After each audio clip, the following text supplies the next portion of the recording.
ಹಾಗೂ ನೈಜ ಸುದ್ದಿಗಳಿಗಾಗಿ ವೀಕ್ಷಿಸಿ ಸತ್ಯ ಸುದ್ದಿ ನ್ಯೂಸ್.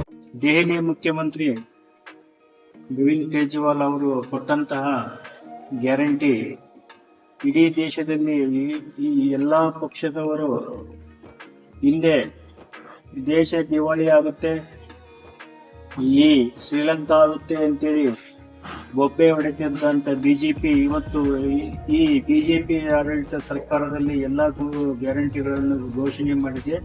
ಇದು ಬಿಜೆಪಿಯ ಕುತಂತ್ರ. ದೆಹಲಿಯನ್ನು ಗೆದ್ದಿದ್ದಾರೆ. ಇದು ನಮ್ಮ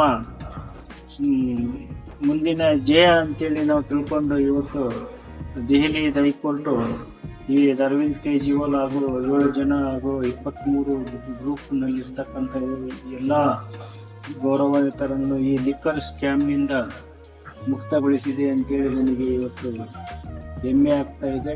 ನ್ಯಾಯಾಧೀಶರಿಗೆ ಈ ಬಿಜೆಪಿ ಕುತಂತ್ರ, ಸಿಬಿಐ, ಇಡಿ, ಐಟಿ ಇದು ಬಿಜೆಪಿಯ ಕುತಂತ್ರದಿಂದ ನಮ್ಮ ಅರವಿಂದ್ ಕೇಜ್ರಿವಾಲ್ ಸಾಹೇಬ್ರನ್ನ ಅರೆಸ್ಟ್ ಮಾಡಿಸಿದ್ರು. ಇವಾಗಲಾದರೂ ಅವರು ಸಾಕ್ಷಿಗಳನ್ನು ಒದಗಿಸದೇ ಇದ್ದಲ್ಲಿ ದೆಹಲಿ ಹೈಕೋರ್ಟ್ ಚೀಮಾರಿಯಾಗಿ ಈ ಒಂದು ಕೇಸ್ ಖುಲಾಸೆಗೊಳಿಸಿದೆ. ನಾವಿವತ್ತು ಖುಷಿ ಪಡಬೇಕಾದಂಥ ಸಂದರ್ಭ ಅಂತೇಳಿ ಹೇಳಲಿಕ್ಕೆ ನನಗೆ ಹೆಮ್ಮೆ ಅನಿಸ್ತಾ ಇದೆ.